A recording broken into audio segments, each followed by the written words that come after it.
A New Hope, Nier Chapter 118 Fanfiction by Azazyel. Please subscribe to this YouTube channel for listening and patreon.com/Azazyel to read all of Azazyel's stories.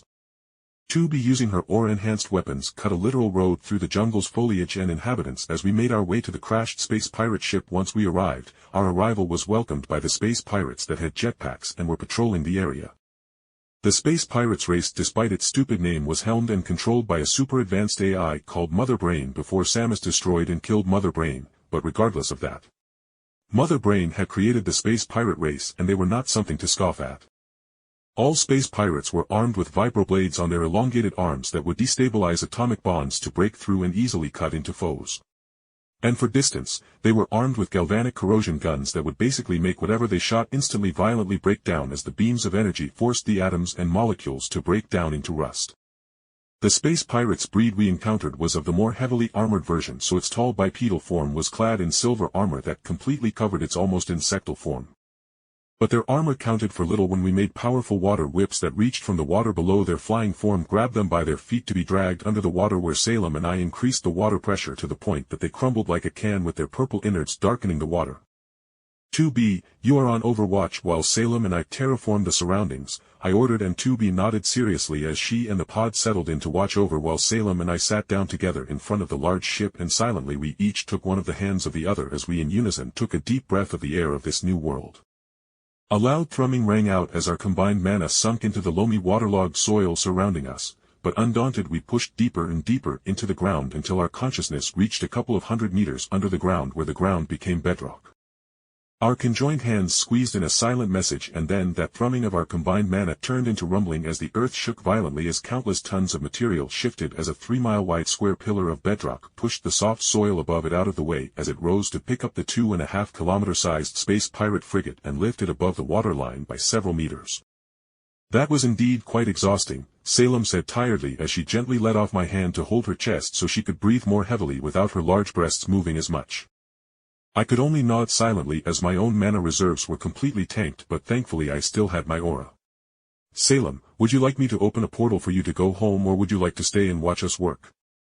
There will likely be more space pirates rushing out with us dredging up their ship though, I said wryly as the raised ship was gushing water out of the holes that were broken into its hull during its crash landing. Whereas I honestly assumed Salem would wish to stay to help me, she instead snorted. No thank you dear, open a darkness portal back to Remnant to let your androids help you, and you can finally get some use out of Cinder and Emerald, I suppose. She said with little care for her old subordinates, but with her choice made, I pulled at my guardian to create another darkness portal back to Remnant, but even larger. But when more of the darkness-tinged Metroid monsters peered in the void between realms, my guardian slaughtered them with its greater darkness control, while Salem elegantly walked through the portal back home as more androids poured out of the portal onto this world. Not only were there Yoarha androids in their standard loadouts with their pods, but between the gaps of dozens of androids coming in, they sent in 6 large mech flight suits that were Yora's heavy armored weapon system of choice. White relay my words to all the androids, I spoke through the comms and I heard my earpiece crackle as I was connected to the 150-something Yoarha battle, defense, and scout units. Ladies and gentlemen, within the ship are terrible aliens bred only for war with no sentience beyond following their hive-minded orders and goals. I didn't need to say anything about showing no mercy or anything, so I continued. Now, as you are aware, within this world there is this substance named Phazon that's a blue glowing substance. Do not approach the Phazon under any circumstances, but should space pirates infected with it touch you, shut down, destroy your current consciousness and awaken from a backup. I ordered with finality. Sure, self-destructing their consciousness would hurt their souls and weaken their aura for a couple of weeks if not months at the worst when they reawaken, but I refuse to have Yoarha infected by Phazon's nonsense. For the glory of mankind. The android saluted, pressing their fist to their chest, and I glanced away as I took in the large ship that was still leaking water. I was well aware of the space pirates' experiments with Phazon on the ship, and I knew there were powerful space pirates that had been twisted, corrupted, and made even more dangerous by the substance, but we needed the ship to find out faster than light technology. Finally, from the closing darkness portal I opened came A2, who already had her massive great sword hovering behind her back, and seeing me she grinned.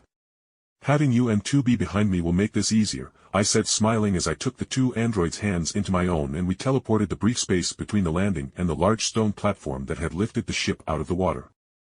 Now let's start clearing this ship of everything alive and then we will send some androids with hazard gear to burn away any phazon and such, I announced as 2B and A2 followed me into the bowels of the massive ship.